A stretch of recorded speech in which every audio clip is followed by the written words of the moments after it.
Krishna's little head.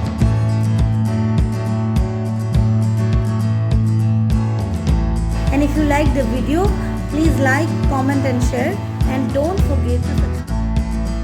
আজি steam ফিছৰ যোনটো recipe অতি সহজ কম সময়ৰ ভিতৰতে হৈ যায় আৰু বহুত কম ইনগ্ৰেডিয়েণ্ট লাগে তাৰ কাৰণে মই দুটা বিলাহী লৈছোঁ এটা সৰু পিঁয়াজ লৈছোঁ আৰু গেছৰ ওপৰত এনেদৰে লো বা মিডিয়াম ফ্লেমত দি পেলাই সেকি ল'ব দুয়োফালৰ পৰাই ভালদৰে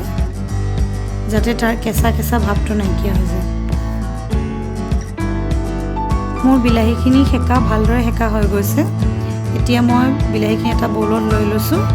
ইয়াৰ পিছত বিলাহীখিনি ভালদৰে স্মেছ কৰি ল'ব লাগিব আপোনালোকে হাতেৰেও কৰিব পাৰে যেনেকৈ সুবিধা হয়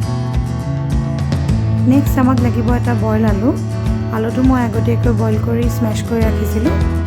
আপুনি যদি আলু এভইড কৰিছে আলুটো এড নকৰিলেও হয় এইটো কমপ্লিটলি অপশ্যনেল হয়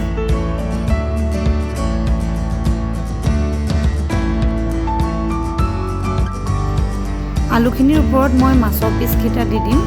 মাছৰ পিচকেইটা মই নিমখ সানি ৰাখিছিলোঁ 15 মিনিট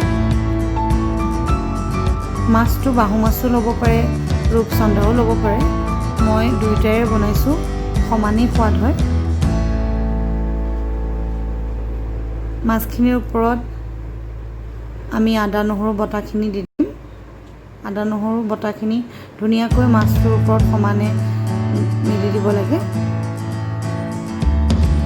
যাতে আটাইকে পিচ মাছতে ভালদৰে পৰে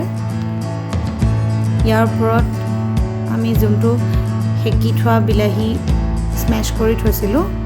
সেই বিলাহীখিনি মাছখিনি কভাৰ কৰি দিম ভালদৰে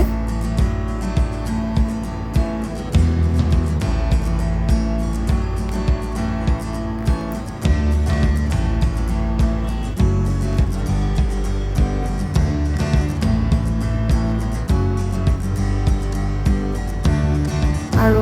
বিলাহীখিনিৰ ওপৰত আমি দিম সেকি থোৱা পিঁয়াজটো ধুনীয়াকৈ কুটি লৈ বিলাহীখিনিৰ ওপৰত পিঁয়াজটো দি দিব লাগিব আৰু একেবাৰে শেষত দিব লাগিব এটা গ্ৰীণ চিলি মাজে মাজে ফালি কেঁচা জলকীয়া এটা যদি আপুনি অলপ বেছি স্পাইচি বিচাৰে দুটা বা তিনিটাও দিব পাৰে সেইটো আপোনাৰ নিজৰ একেবাৰে শেষত মই 1 চামুচ মিঠাতেল ওপৰৰ পৰা দি দিছোঁ আপুনি মিঠাতেলৰ সলনি অলিভ অইলো ইউজ কৰিব পাৰে ইয়াৰ পাছত আমি